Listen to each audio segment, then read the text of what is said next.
What's up guys, today we've got some very big Hearthstone news for Wild, and that is these two nerfs that you see right in front of you. The first nerf is that the third spell from Kael'thas now no longer costs 0 but costs 1 instead, and the second nerf is that Mindrender Illusia costs 3 mana. First, let's talk about how playable the cards will be after the changes. So Kael'thas will still definitely be playable, though there won't be OTK decks centered around him, and he'll mostly be used as a draw engine or a comeback engine on turns where you are really desperate and need to draw a lot of cards and play a bunch of spells. You can still do that, especially with Lightning Bloom, but you're going to need extra mana to keep going, and so between Lightning Bloom, Innervate, and Biology Project, there are only 6 cards in your deck that can allow you to gain mana. And with that in mind, most of those cards are not going to be in your hand, or they're going to have been played already.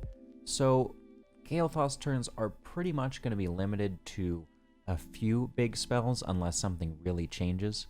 So Kael'thas builds are going to be limited to playing just a few big spells maximum in one turn, and I think that's a pretty fair change. This doesn't take away the spirit of chaining big spells with Kael'thas, but it does take away the potential for a druid to play their entire deck and create a board or game state that is so unwinnable just from this single card. That can be rather frustrating, so that's gone now. And the second change is Mindrender Illusia to 3 mana. So this is pretty straightforward. It was just a card that people played on 2 super often, and it was actually reasonably effective. So if you played a deck with a lot of cheap things and you went first, you could play it on 2, and you could play a 1-drop off of the coin, and you could guarantee that your opponent didn't play any good cards next turn. Personally, I felt like Illusia at 2 was a little bit too strong, but that people still have not figured out how to use her. I think that one thing that people need to know is that even with this change to 3 mana, Illusia is an early game card, an early to mid game card, and so even though you won't have that much mana left over, disrupting what your opponent wants to do, drawing a card, and being able to see and potentially play your opponent's best cards is huge. I've seen a lot of priests play this card and totally mess it up, giving away their own game plan in the process.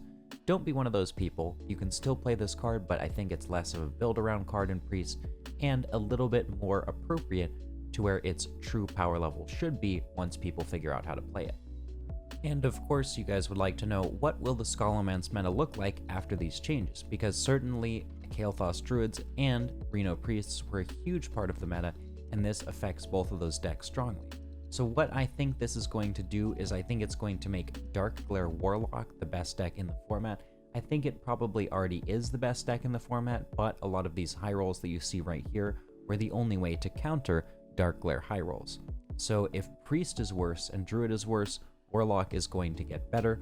You should see some videos on that Dark Glare Warlock in the coming days on my channel, but for now, I just wanted to let you guys know what the meta is like, what these changes are, and what they mean for Wild. And of course, if you liked the video, make sure to give it a thumbs up, subscribe to the channel, and you can catch me live on Twitch every single night at 12 AM PST. If you want any of the deck lists mentioned in the video, I have all of my deck lists in my Discord. Thank you very much, guys, and I'll see you on ladder.